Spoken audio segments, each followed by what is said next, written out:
You're going to be making Vejigante Mask from Carnaval de Ponce, and this project is inspired by, obviously, Carnaval de Ponce from Puerto Rico. You're going to start with your clay. I twisted mine in half, and then you're going to flatten out one of the halves. Now, I'm flattening and then I'm lifting and flipping because I want to make sure that my clay doesn't stick to my table.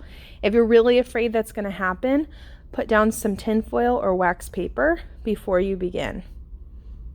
Once you've got it flat, remember this clay is kind of delicate, so you don't want to get it too thin.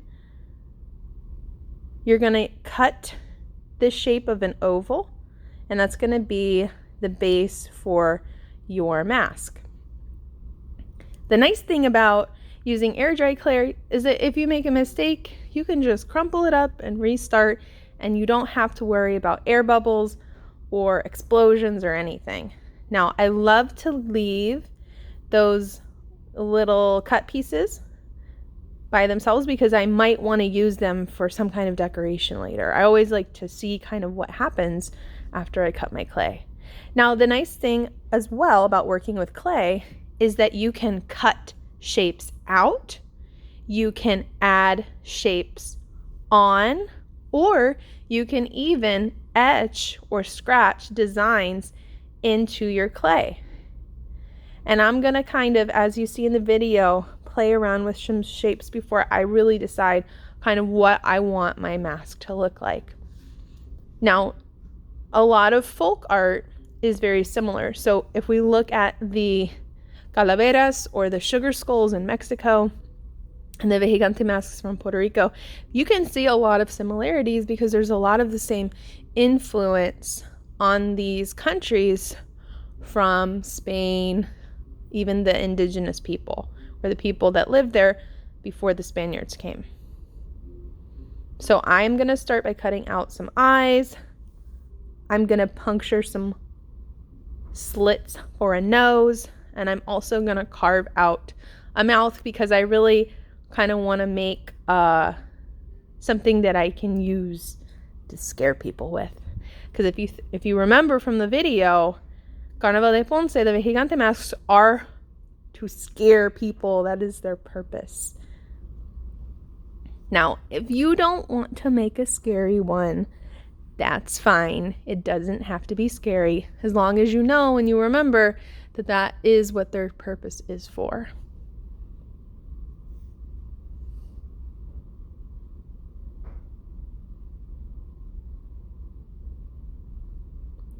Once I cut everything out that I want to cut out, I'm going to start building on top of my mask with my clay.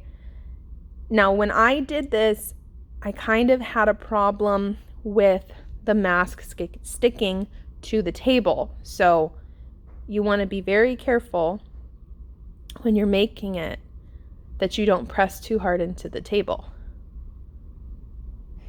And I will tell you that when I started to make my horns, they started to kind of fall over a little bit. So you might want to add some paper towel or cardboard or a book behind it to make sure that it stays upright, because mine is drying and it's kind of looking a little limp. And I also, some of you guys with the air dry clay, you had some issues with things not sticking together correctly. So you really kind of have to put a lot of pressure into those pieces, since we're not scoring and slipping, to make sure that they stay.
The last thing I want to leave you with is once you've got your horns and your spikes and all your decoration on your Vejigante masks, lift your project carefully.